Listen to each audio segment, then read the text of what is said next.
the Buddha's answer to why everything happens.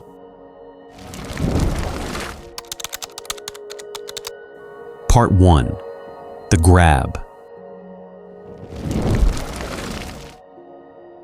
Imagine a night in northern India, around 500 BCE. A man has just experienced the most profound awakening in human history. He doesn't move. He sits under a fig tree by a river, and he stays there for 7 straight days. No celebration, no announcement, just stillness. And during those 7 days, according to the earliest records we have, he does something remarkable. He doesn't compose a philosophy. He doesn't build a metaphysics. He traces a map of one thing why suffering exists. Not suffering in the abstract. Not, why is there evil in the world? That's a theologian's question. Not, why does the universe contain pain? That's a philosopher's question.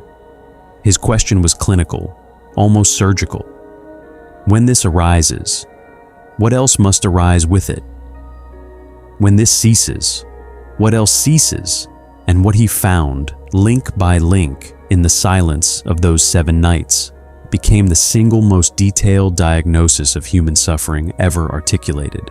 12 interlocking conditions, not a theory about the world, a map of your mind in real time, generating the very suffering you're trying to escape.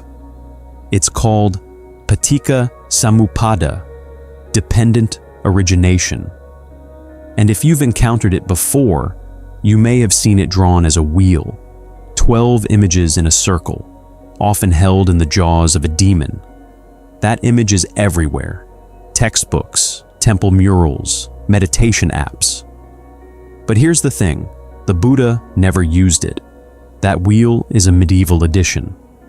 The earliest texts, the actual words attributed to the Buddha, never once describe dependent origination as a circle. They describe it as water flowing over land, as a tangled skein of thread, as sheaves of reeds leaning against each other, as a monkey swinging from branch to branch. Why does that matter?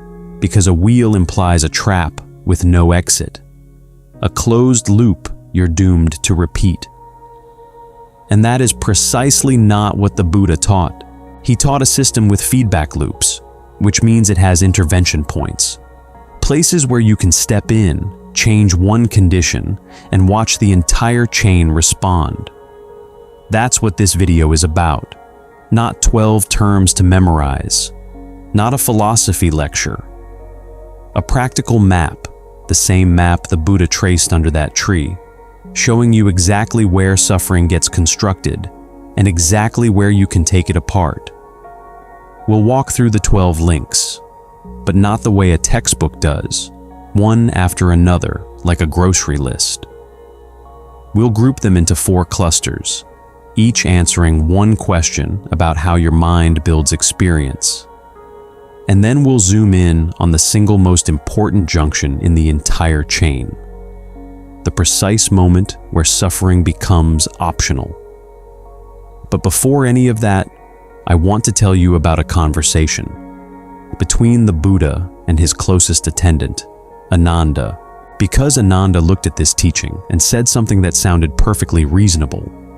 And the Buddha's response was one of the sharpest corrections in the entire canon. We'll get to that exchange. It matters more than you might think. First, the map itself.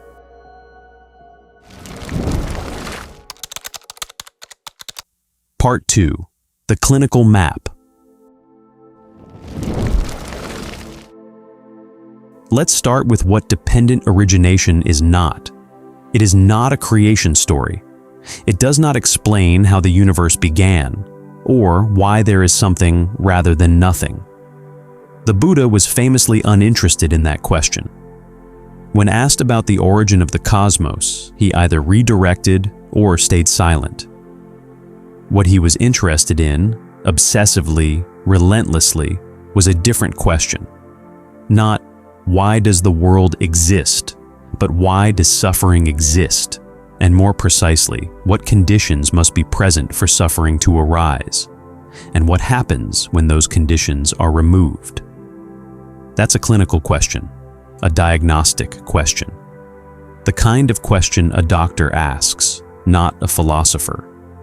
And the formula he arrived at is deceptively simple. 4 lines.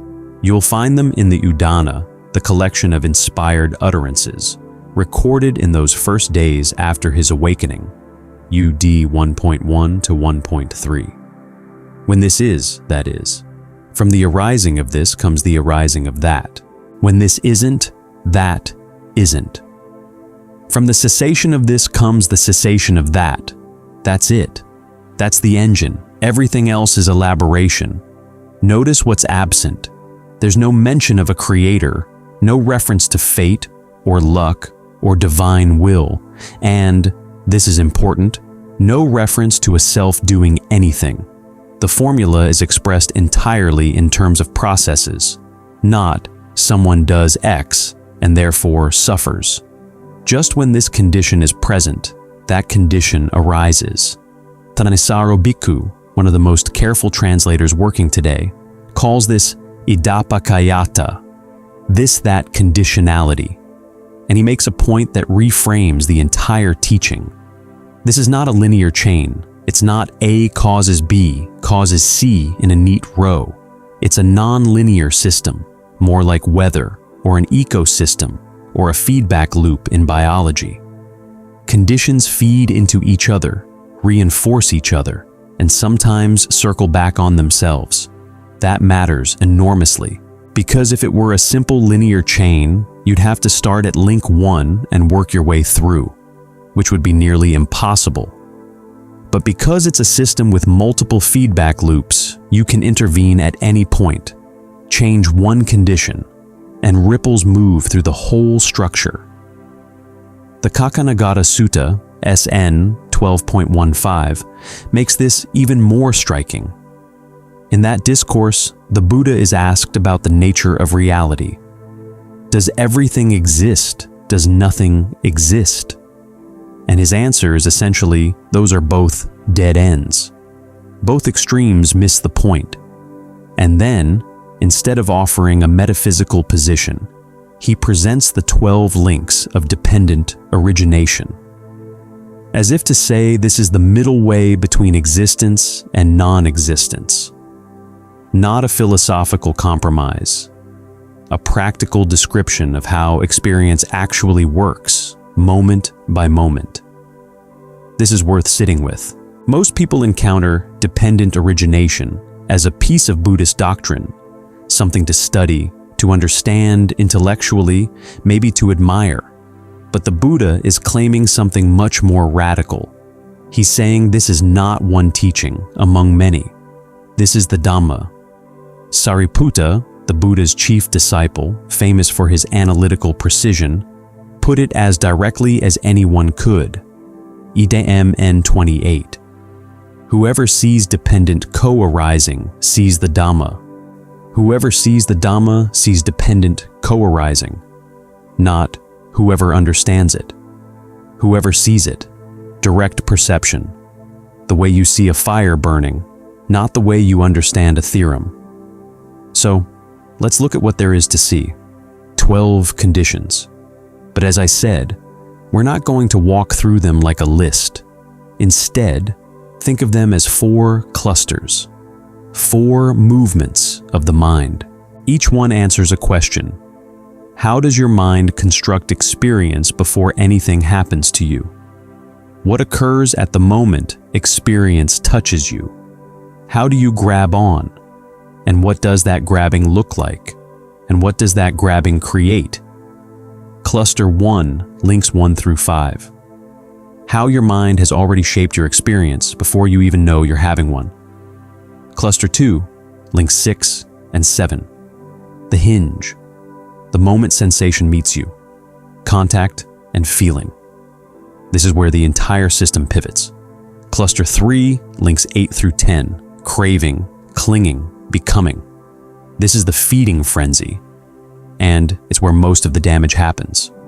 Cluster 4 links 11 and 12. birth and aging and death. Not necessarily in the cosmic sense, though the texts hold that meaning too, but in the sense that every identity you construct must eventually fall apart. 4 clusters, one system, and somewhere inside it, a door. Now, the Buddha said something about this door, about the one junction in this system where everything turns. He called it the place where both chains, the chain of arising and the chain of ceasing, flow back into one place. That junction sits between cluster 2 and cluster 3, between feeling and craving, and understanding what happens there, really understanding it, is arguably the most practical thing the Buddha ever taught. But we need to walk through the system first. So let's begin with cluster 1, with the mind that's already at work before you open your eyes. Part 3, 12 links, 4 clusters, cluster 1. How your mind constructs experience, links 1 to 5. Start with a question. When you wake up tomorrow morning and open your eyes, is the world you see the world? Or is it a world your mind has already built for you before you even realize you're awake? The Buddha's answer is unambiguous. By the time you're conscious of anything at all, your mind has already done an enormous amount of work. And the first 5 links describe that work. Link 1, avijja, ignorance. But not ignorance in the way you might think. Not darkness, not stupidity, not some original stain on the soul. The Vibhanga Sutta, SN 12.2, the single most detailed definition the Buddha gave, defines ignorance in purely practical terms. Not knowing stress, not knowing the origination of stress, not knowing the cessation of stress, not knowing the way leading to cessation. That's it. Ignorance in this system means not knowing the 4 noble truths, not as philosophy, as direct experience. It's a lack of skill. The way someone who has never trained as a doctor lacks the skill to read an X-ray. The information is right there. They simply don't know how to see it. Thanissaro Bhikkhu makes this point sharply. The Pali word vijja, the opposite of avijja, is the same word used for the skill of a doctor, an animal trainer, a craftsman. Knowledge as know-how, not knowledge as information. This matters because it means ignorance is not a permanent condition. It's not built into the structure of reality. It's a deficit, and deficits can be corrected. But as long as it's running, it shapes everything downstream. Link 2, sankhara, volitional formations. This is one of the most misunderstood terms in all of Buddhist teaching, and one of the hardest to translate. Think of it this way: sankhara are the intentions that shape how you engage with experience, the habitual patterns, mental, verbal, physical, that you bring to every single moment. The Buddha distinguishes 3 kinds, SN 12.2. Bodily formations, the intentions behind physical actions.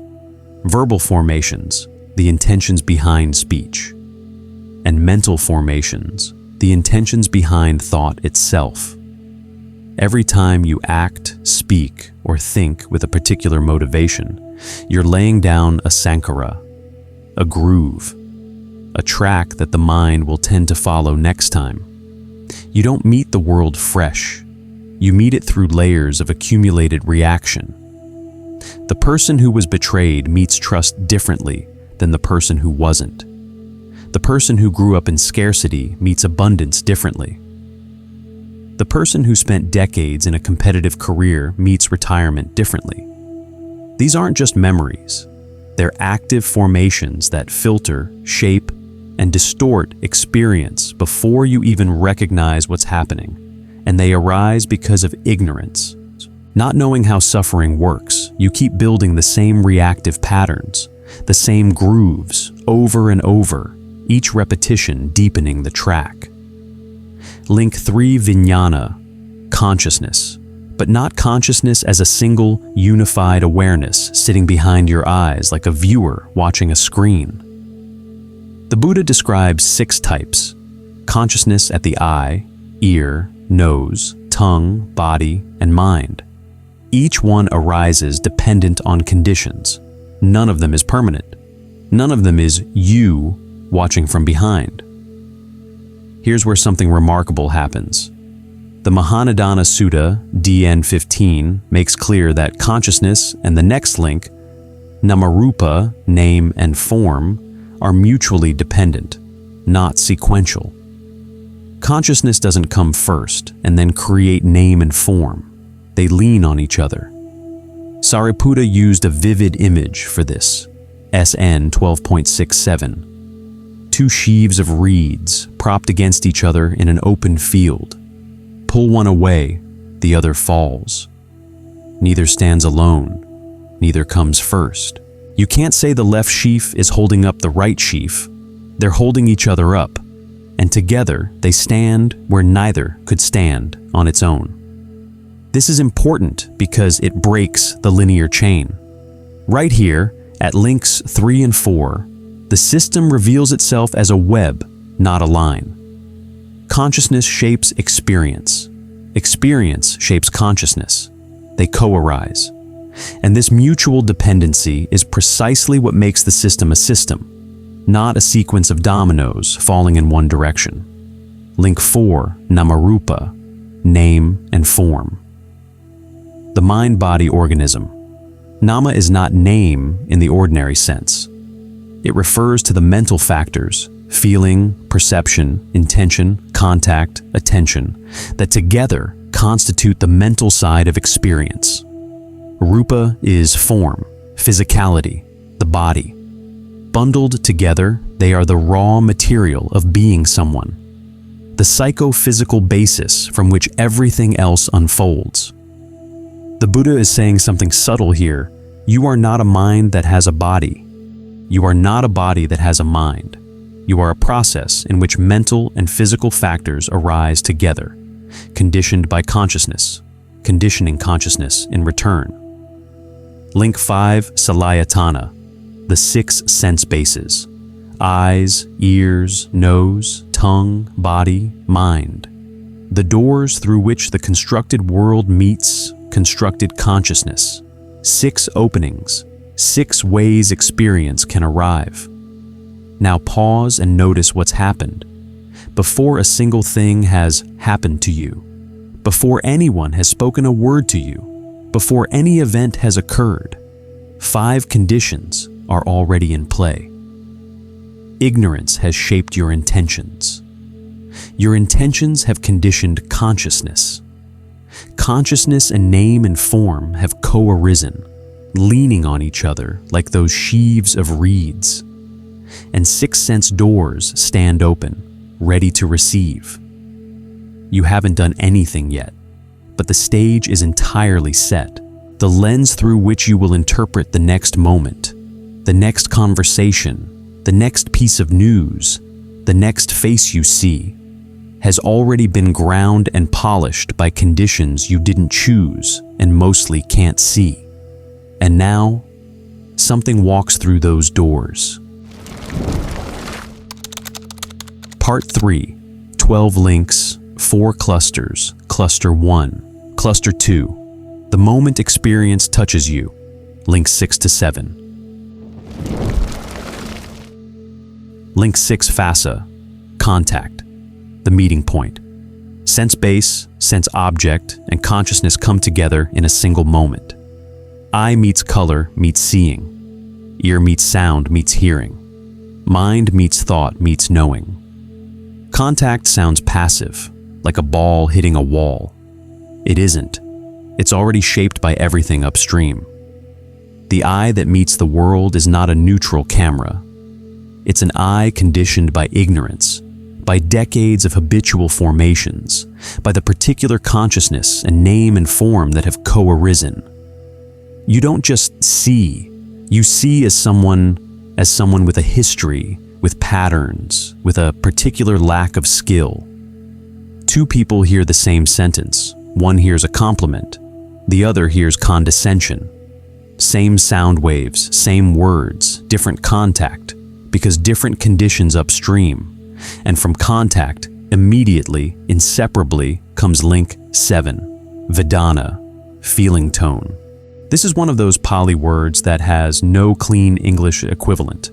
And the usual translation, feeling, creates enormous confusion. Vedanā is not emotion, not I feel sad, or I feel happy, or I feel anxious, something much more basic than that, much more primitive. Every single moment of contact carries a quality pleasant, unpleasant, or neither pleasant nor unpleasant. Before you even know what you're looking at, before you can name it, before any story has formed, there's already a tone, a slight pull toward, a slight push away, or a kind of blankness that the mind tends to ignore. This is happening constantly, hundreds of times a minute, mostly below conscious awareness. You walk into a room and something feels off before you can say why. You meet someone and there's an immediate warmth or an immediate resistance before a single word is exchanged. That's vedanā. The first whisper of evaluation prior to thought. And it's here, right here, at this junction, that the entire system either continues to generate suffering or begins to unwind. The Mahānidāna Sutta, DN 15, says something extraordinary about this point. It says that both chains, the chain of origination and the chain of cessation, flow back into one place feeling. Everything converges here. This is the hinge of the entire system. Why? Because what happens next, what you do with that feeling tone, determines everything. But let's not rush past this. Let's stay here for a moment. Because if you understand only one thing about dependent origination, let it be this: the feeling is not the problem. Pleasant feeling is not the enemy. Unpleasant feeling is not the cause of suffering. What you do with it, that's where suffering lives. Which brings us to cluster 3.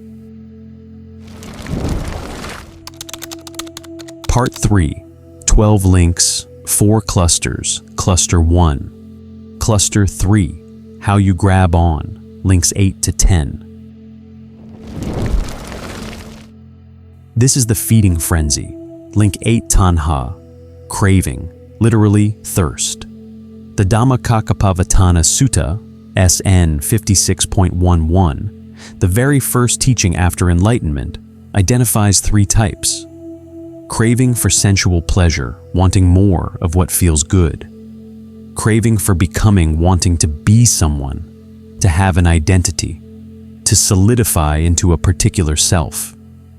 And craving for non-becoming, wanting to not be, to escape, to obliterate what you don't want to face.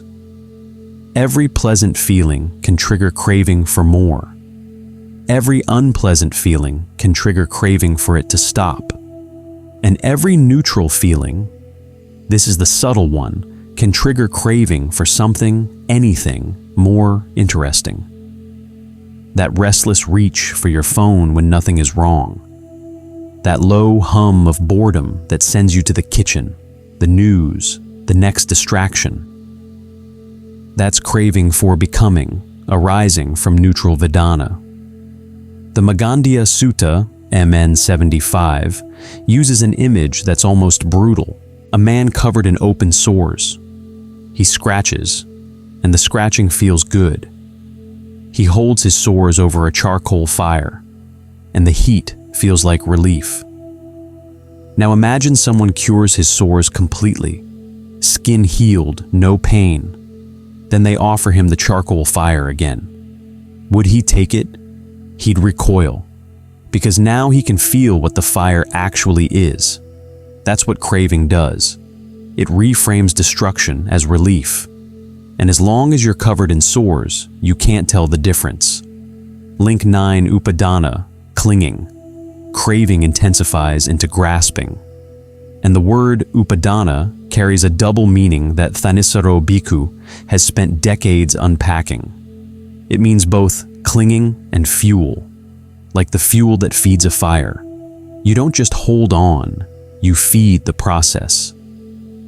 Every act of clinging is an act of fueling. 4 types of clinging: clinging to sensual pleasures, clinging to views, clinging to precepts and practices as ends in themselves, and clinging to a doctrine of self. Notice 3 of the 4 are mental. You can cling to a belief as fiercely as you cling to a pleasure. You can cling to your meditation practice as fiercely as you cling to your possessions. The mechanism is the same. This is where craving solidifies, where a passing impulse, I want that, becomes a structure, an identity, a position to defend, a hill to die on. And that leads directly to link 10 bhava, becoming. You don't just want something, you become someone who wants it. An identity crystallizes around the craving. I am someone who needs this. I am someone who was wronged. I am someone who deserves better. The Mahanidana Sutta, DN 15, traces an extraordinary chain from this point outward into social reality. Craving leads to seeking. Seeking leads to acquisition. Acquisition leads to evaluation. Evaluation leads to desire and passion. Desire and passion leads to attachment. Attachment leads to possessiveness. Possessiveness leads to stinginess. Stinginess leads to defensiveness. And defensiveness leads to, the text says explicitly, taking up of sticks and knives, conflicts, quarrels, disputes, accusations, divisive speech, and lies. Read that again. The Buddha is tracing a line from a single moment of craving, a moment at the feeling junction, a moment that lasts less than a second, all the way to armed conflict, to wars, to the structures of violence that define human civilization. This is not abstract doctrine. This is a map of how the world you live in got built, one craving at a time. Part 3, 12 links, 4 clusters, Cluster 1. Cluster 4, what that grabbing creates, links 11 to 12. Link 11, Jati, birth. And link 12, Jaramarana, aging and death. Now, these are traditionally understood as literal birth into a new life and the inevitable aging and death that follow. The texts do hold that meaning, but they also operate on a much more immediate scale. And this is where Thanissaro Bhikkhu's reading becomes essential. He argues, with extensive textual support, that the entire chain is scale invariant. It operates across lifetimes and moment to moment simultaneously, not one or the other, both. Think about it this way. Every time you construct a self around a craving, I am the person who needs this relationship. I am the person who was disrespected. I am the person whose career defines them. That self is born. It comes into existence as surely as any being. And every self that's born must age and die. That is what constructed things do. The identity you built around a career dissolves at retirement. The identity you built around a relationship dissolves at its end. The identity you built around youth dissolves with every passing year. The identity you built around being needed dissolves when your children no longer call. And each dissolution brings what the text lists with unflinching precision: sorrow, lamentation, pain, distress, and despair. Not because something wrong happened, not because life is unfair, but because something constructed did exactly what constructed things do. It fell apart, and you had staked your sense of self on its permanence. This is the full system. 12 links, 4 clusters. Not a wheel locked in eternal repetition, but a living, breathing process with feedback loops, multiple entry points, and the possibility of intervention at every stage. The Asuttava Sutta, SN 12.61, drives home just how dynamic this process is, with an image that might surprise you. The Buddha says if you had to identify with something as self, you'd actually be better off choosing the body than the mind. Why? Because the body at least has some stability. It lasts decades. You can point to it and say, this has been here for 40, 50, 60 years. But the mind arises as one thing and ceases as another, by day and by night. It doesn't even hold still long enough to call it mine. Like a monkey swinging through a forest, grabbing one branch, releasing it, seizing the next, never stopping, never settling. What you called my mind a moment ago is already gone, replaced by a new formation, a new consciousness, a new flicker of contact and feeling and craving. That's the system in motion. 12 conditions, endlessly conditioning each other, arising and ceasing faster than you can track. And somewhere inside it, that door we mentioned, the junction between feeling and craving, where the entire chain can continue its feeding frenzy, or begin, link by link, to come apart. Let's go there now.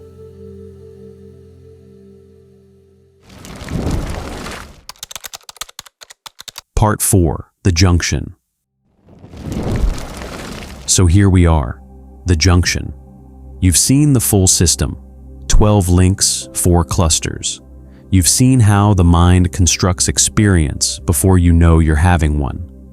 You've seen how contact and feeling arise, already shaped by everything upstream.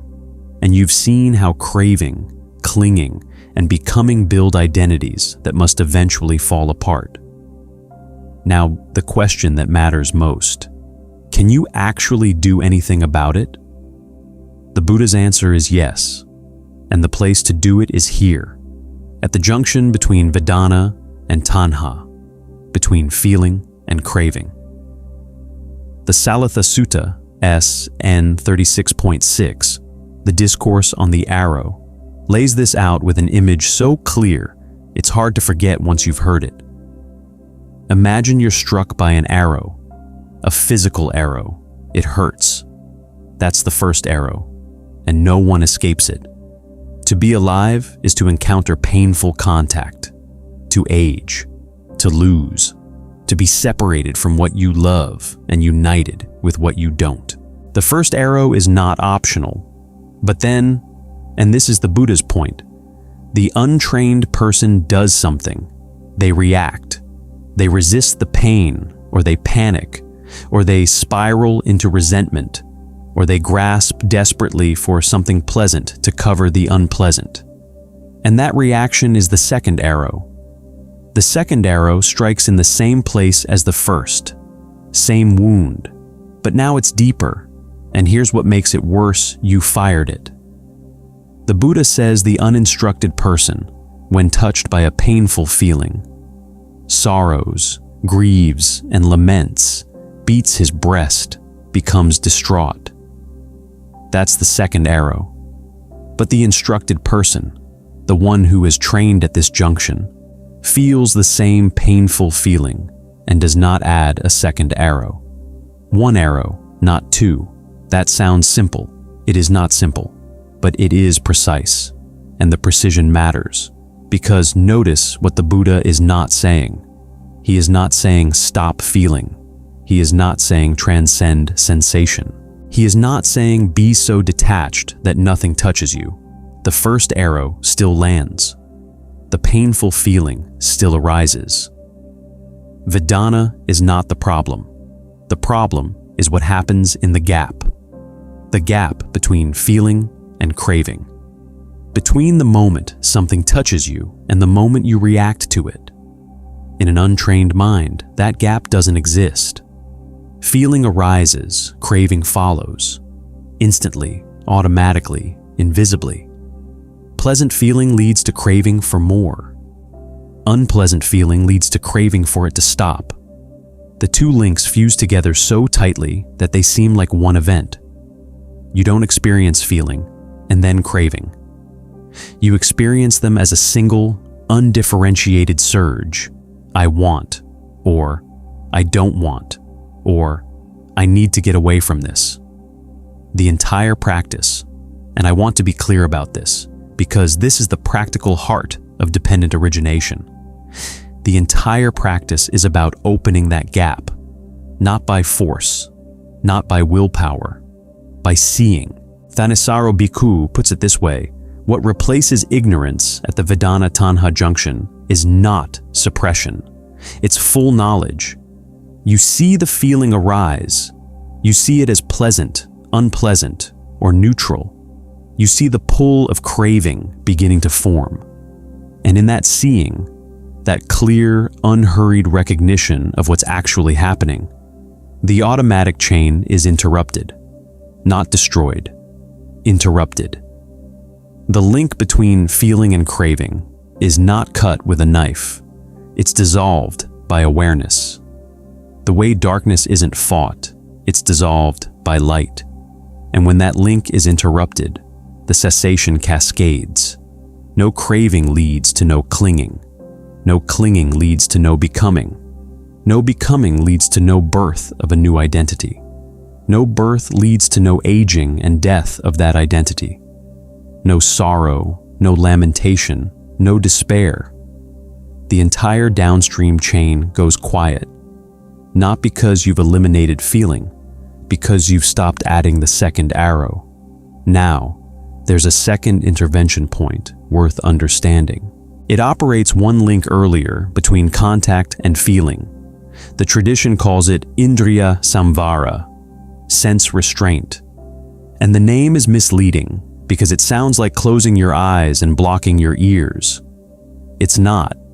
Sense restraint means guarding how contact occurs. Not what you see, but what you do with seeing. Not what you hear, but whether you grasp at the details that feed craving.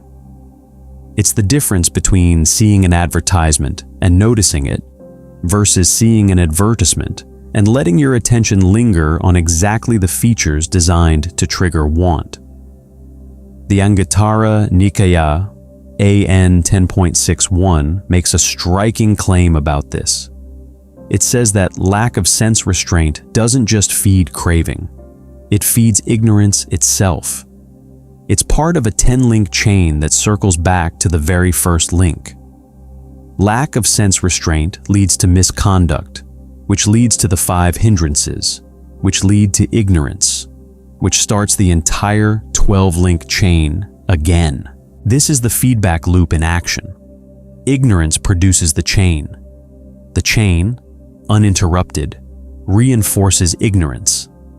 And the place where you can interrupt that feedback, the place where awareness can enter the system, is right here, at contact, at feeling, at the moment before craving. But there's something else the Buddha says about intervention that's even more radical. The Nalakalapa Sutta, SN 12.67, the sheaves of reeds, and the Samaditi Sutta, MN 9, both make the same point: unbinding can be attained through disenchantment with any of the 12 factors. Not just vedanā, not just taṇhā, any link. Each one is a valid entry point. Why? Because the system is interconnected.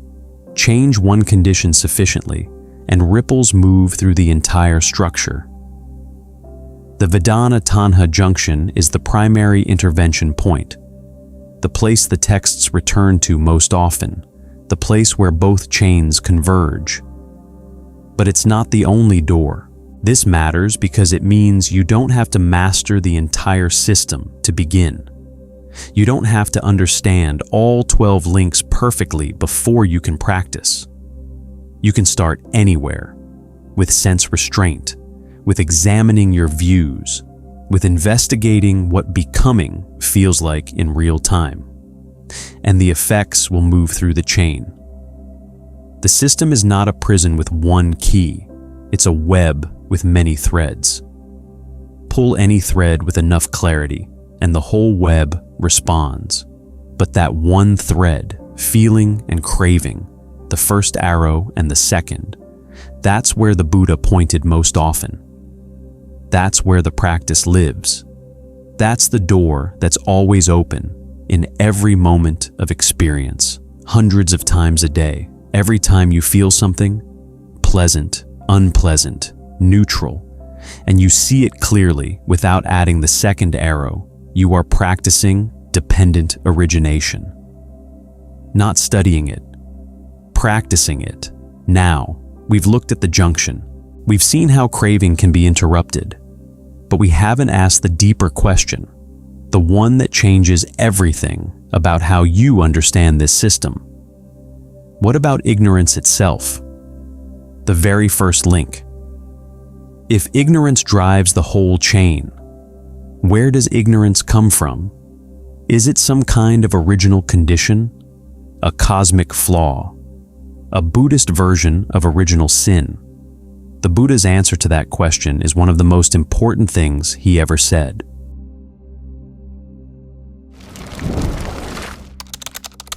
Part 5. Ignorance is not original sin. If you grew up in the West, and particularly if you grew up in or around Christianity, there's a frame that might be shaping how you hear this teaching without you realizing it. Original sin. The idea that something is fundamentally wrong with human beings, that we are born flawed, stained, fallen, and that this flaw is built into the structure of existence. You didn't choose it. You can't undo it on your own. It's simply what you are. And when you hear that ignorance is the first link in the chain of suffering, that avijja stands at the beginning of this entire system, it's natural, almost automatic, to map it onto that frame. Ignorance as the Buddhist version of the fall. A primordial darkness. The thing that's wrong with us. The Buddha explicitly rejects this. The Anguttara Nikaya, AN 10.61, addresses the question directly. And the answer has two parts, both equally important. Part 1. A first point of ignorance cannot be discerned, before which ignorance was not, and after which it came into being. There is no moment where ignorance began, no garden, no apple, no fall from grace.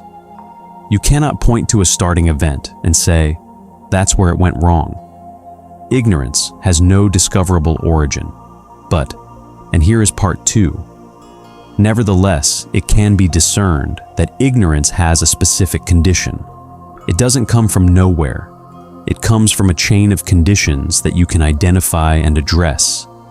And then the Buddha lays out 10 links that feed ignorance not associating with people of integrity, not hearing the true Dhamma, lack of conviction, inappropriate attention, lack of mindfulness, lack of sense restraint, misconduct in body, speech, and mind, feeding the 5 hindrances. And from those hindrances, ignorance arises. The simile he uses is water falling on a mountain. Rain doesn't appear from nothing. It comes from clouds, from evaporation, from the ocean. And when it falls on a mountaintop, it flows down, filling creeks, which fill streams, which fill rivers, which fill the great ocean.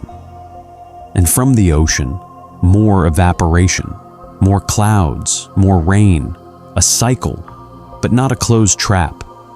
Because at any point in that cycle, you can redirect the water. This reframe changes everything. Ignorance is not who you are. It's a condition arising from other conditions. And those conditions are addressable. You can associate with people of integrity. You can hear the Dhamma. You can cultivate mindfulness. You can practice sense restraint. Each one weakens the conditions that feed ignorance. Each one redirects the water. Thanissaro Bhikkhu drives this home with a metaphor that cuts through centuries of misunderstanding. He translates vijja, the opposite of ignorance, not as knowledge in the abstract sense, but as skill. The same word used for the skill of a doctor diagnosing an illness, or an animal trainer reading the behavior of a creature in their care. Ignorance is not a moral stain. It's a lack of skill, and skills can be learned. Think about what that means. It means the first link in the chain is not a cosmic sentence. It's a training problem. You are not fallen, you are untrained. And the difference between those two things is the difference between despair and the entire Buddhist path. A fallen being needs salvation from outside. An untrained being needs practice. The Buddha offered practice, and this brings us back to the system. Because now you can see what the teaching of dependent origination actually is. It's not a description of a trap, it's a diagnostic. The same way a doctor's diagnosis is not a death sentence. It's the necessary first step toward treatment. The 12 links tell you how suffering gets constructed.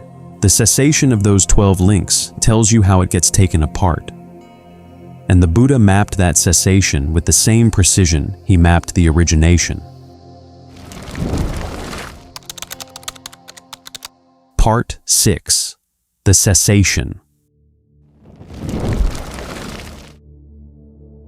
Remember those 4 lines from the Vedanā, UD 1.1 to 1.3, the formula the Buddha traced in the first days after his awakening. When this is, that is. From the arising of this comes the arising of that. That's the origination. That's what we've been walking through. How suffering builds, link by link, condition by condition. But there were 2 more lines. When this isn't, that isn't. From the cessation of this comes the cessation of that. The cessation chain is the mirror image, and the Buddha saw both in those 7 days under the tree. According to the Vedanā, the first watch of the night, he traced the forward chain only, origination. The second watch, he traced the cessation only, what happens when each condition falls away. And the third watch, the final one before dawn, he held both together, arising and ceasing simultaneously. The full picture. This is what the cessation looks like.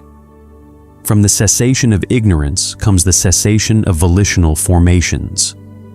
From the cessation of formations comes the cessation of consciousness.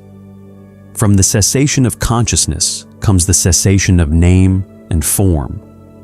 On and on, each link falling quiet as the condition supporting it is withdrawn. Until you reach the end. From the cessation of birth comes the cessation of aging and death, and with it, the cessation of sorrow, lamentation, pain, distress, and despair. Thus is the cessation of this entire mass of suffering. That phrase appears again and again in the suttas. Entire mass, not partial relief, not a better coping strategy, the entire mass. But notice, cessation doesn't mean annihilation. The Buddha is not describing the destruction of experience. He's describing the unbinding of a process. The way a fire goes out, not because someone crushes it, but because the fuel is withdrawn. The Pali word for this, nibbana, literally means the going out of a flame, not by force, by the removal of what feeds it. And remember the sheaves of reeds, SN 12.67. Sariputta used that image for origination, 2 sheaves leaning against each other, mutually dependent. But he also used it for cessation. Pull one sheaf away and the other falls. You don't have to dismantle the entire system at once. Remove one support, and the structure that depended on it cannot stand. This is why any link can serve as an entry point. Disenchantment with any single factor, truly seeing it for what it is, begins a process that moves through the whole web. The cessation of one condition weakens the conditions that depend on it, and those weakened conditions weaken the ones that depend on them. The system that builds suffering is the same system that dismantles it. The same 12 links, the same conditionality, running in reverse. And the Buddha saw this, origination and cessation held together in the third watch of the night, under a fig tree, by a river, before anyone else in the world knew what he had found.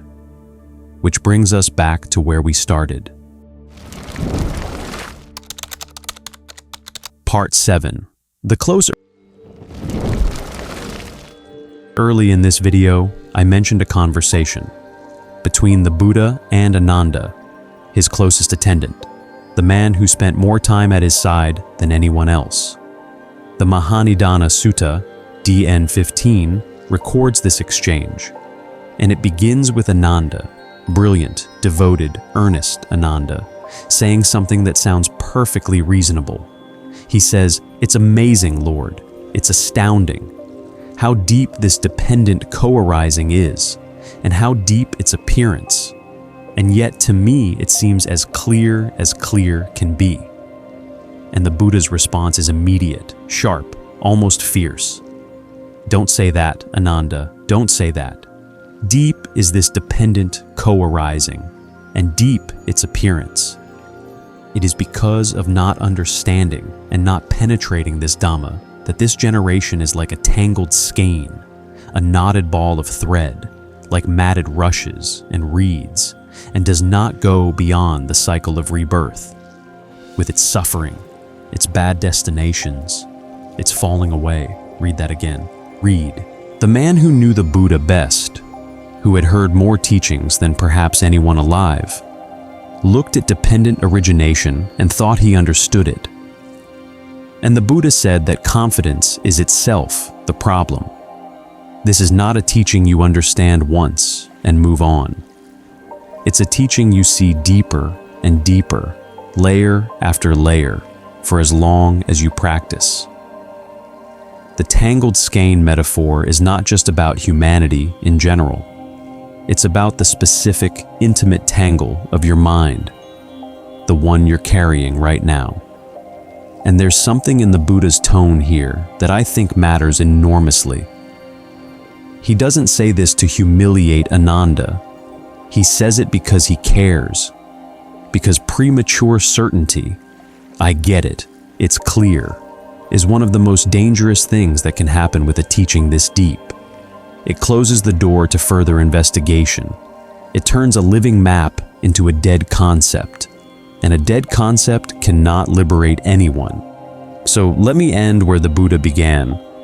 Under the tree, in the third watch of the night, he held both chains together, origination and cessation, the arising of suffering and the falling away of suffering, not as theory, as direct perception. And the formula he arrived at, the one that contains the entire teaching in 4 lines, requires no belief, no faith in cosmology, no subscription to a worldview, just observation when this is, that is. From the arising of this comes the arising of that. When this isn't, that isn't. From the cessation of this comes the cessation of that. That's the map. Drawn 2,500 years ago, under a fig tree, by a man who sat still long enough to see it. The question is not whether you understand it. The question is whether you can see it, right now, in this moment, in the space between what you feel and what you do next.